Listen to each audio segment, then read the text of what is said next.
Çarşamba 2025-in 6-cı ayın 18-idir və buradan bir cəngin də 6-cı gündür. İranla İsrail cənginin 6-cı günündəyik.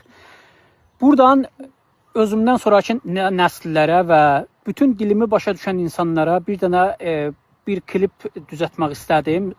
Əgər 50 il sonra, 100 il sonra fikirləşsəz ki, bizim babalar Güney Azərbaycanda bugün Təbriz mərkəzli Güney Azərbaycanda bu qədər İranın cəmiyyətinin yarısını təşkil verə-verə bu qədər zülmə məruz qaldılar, bu qədər faşist əməllərə məruz qaldılar, bu qədər cinayətə məruz qaldılar.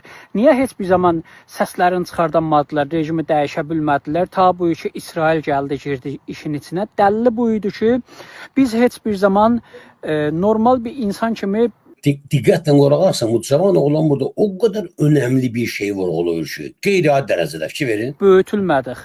Bizi gətirdilər, nəzur deyirlər, besavad bara gətirdilər, cahil bara gətirdilər. Öz dərdimizlə məşğul olmaq yerinə Hüseynlə, Yezidlə, Hüseyn məzlum idi, Yezid zalim idi.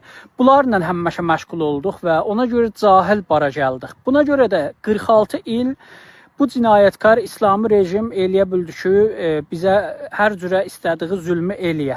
Və necə ki, indi bir-iki gündür yalandan bir xəbər atıblar ki, F-35'i vurduq, saldıq, Xələbanı da xanım da tutduq. Heç kəsin də ağlına çatmır ki, deyə bir əks, bir film görsədin.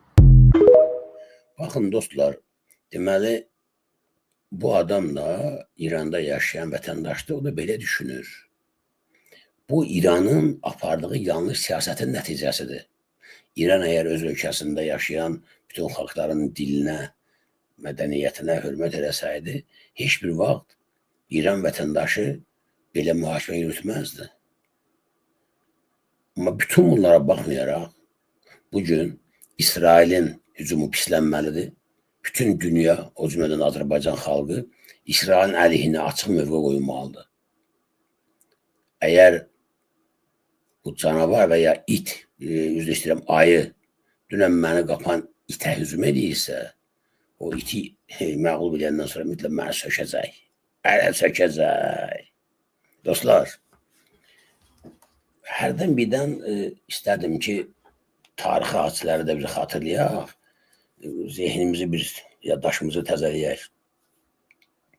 Bilirsiniz ki, dünya siyonistləri hələ 19-cu əsrin sonlarında Fələstində torpaq almaq üçün sultana müraciət edirlər, Türk sultanına. Ki, icazə versin, orada torpaq alsınlar. Sultan qəti qadağan edir. Ki, orada torpaq satmaq alma olmaz Yahudilərə. Hətta Türkiye'ye tarixçilər yazırlar ki, bu adamlar təklif edirlər ki, Türkiye'nin bütün xarici borclarını ödəyək. Siz icazə verin, biz orada öz pulumuzdan gedək, torpaq alaq, dövlət quraq neyinəyək. Sultan deyir ki, olmaz. Bu arzularını həyata keçirmək üçün əslən vətənlər, gözlə istəyirəm, bu arzularını həyata keçirmək üçün Siyonistlər Osmanlı imperiyasını dağıtmaq qərarına gəlirlər, dağıdırlar. Pul qoyurlar, o pulu ki təşkil edirlər Osmanlıya ki, bizə sat Fələstini. Osmanlı onu satmır. Həmin pulu qoyurlar Fələstinin özündə bəzi alçaq, yaramaz adamlar alırlar. Onlar üsyan edirlər 6 iyun 1914-cü ildə. Bu iyun ayı dostlar, dünya üçün həmişə bəşərdə hadisədən yadda qalıbdır. Çox maraqlıdır. 2 gündən sonra faşistlərin hücumu başlayacaqdır Yaşa Dönəm müharibəsində. O zaman da 1994-cü ildə iyun ayının səhv eləmirəmsə 6-sında olubdur bu. Orada yaşayan bəzi Fələstinli rəfləri qızışdırıb, qaldırıblar Türkiyənin əleyhinə üsyana. 15 min, yax deyilə ki 30 minə qədər Türk əskəri orada baş kəsilib çöldə, səhrada. Dəmir yol, onlara köməyə gedən Türk əskərinin o qatarın yolda saxlayıblar, hamısını öldürüblər. Bəlkə də bu babalarının o zaman elədikləri xəyanətin nəticəsini yazıqlar bugün yaşayırlar. Nəsə sultan imkan vermir, sultanı devirirlər, Osmanlını dağıdırlar. İndi nə baş verir? Tarix təkrarlanır, istəyirəm hamı onu bilsin. Hədəfdə Türkiyədir. Türkiyəni dağıtma qərarı veriblər. Niyə? Çünki Türkiyə durduqca İsrail nə Suriyanı işğal edə biləcək, nə İraqı.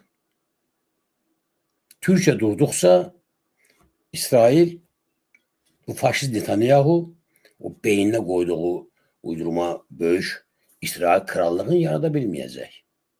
Həmin hadisə baş verir. 20-ci əsrin əvvəllərində. Maneə kimdir? Türkiyə.